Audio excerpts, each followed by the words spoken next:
हळद पिवळी पोर कवळी हसून लावा ग. झाली का रडारड सुरू परत? हा बाई, या घरात कधी पण पाय ठेवा, कायम रडण्याचे सीन सुरू असतात. हॅपी वाले सीन कधी तुमच्या आयुष्यात येतच नाहीत का हो सासूबाई? हा काय बाई करावं?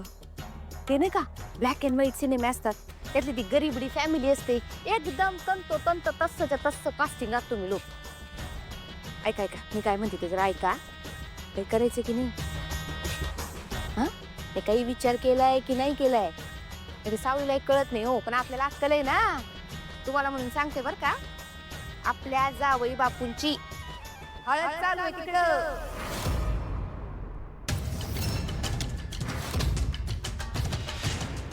काय? हळद चालू आहे तिकडं. तिथं जमिनीवर रेगोट्या ओढत बसून काही उपयोग होणार नाहीये, काहीतरी करावं लागल. कळतंय का? मला काय वाटतं माहितीये का, नाही आपण ना सरळ एक मोठा टेम्पो करून टाकू, त्यात आपले नातेवाईक भरू, गावची माणसं भरू, जाऊ हळदीला आणि घालू राडा. जयंती, तू नाक खुपसू नको मध्ये. हा निर्णय सावलीचा आहे. सावली जे म्हणेल तेच होईल. त्यांच्या घरात काय चाललंय याची आपल्याला काहीच कल्पना नाही. आपण आपलं बघू, ते त्यांचं बघतील. बस आपण काहीतरी करायला जायचो आणि व्हायचं वाटोळ. काय वाटोळ व्हायचं राहिले अजून? तुमची बहीण सासर सोडून तर माहेर येऊन बसलीये, याच्याहून काय वाटोळ होणार आहे अजून? ओ श्रीमंत होता होता पार भिकेला लावून टाकलं त्या लोकांनी आपल्याला.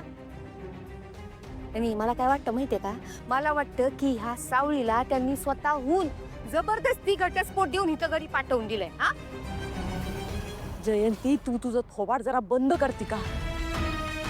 इथं आधीच काही कळत नाहीये काय करावं ते, त्यात तू सुरू नको बाई. तुम्ही मला शांत करा. त्याला काय म्हणतात माहितीये का, ज्याचं करावं भलं तो म्हणतो माझंच खरं.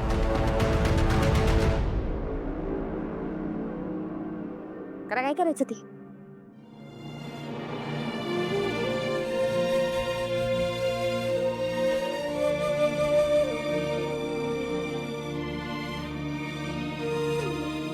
ओरी, तुझ्या मनात काय चाललंय आम्हास ते ठावं नाही. ज्या अर्थी जावई बापूसने तू घटस्फोट देऊन आलीस, त्या अर्थी तुमच्यात काहीतरी मोठं घडलेलं आहे.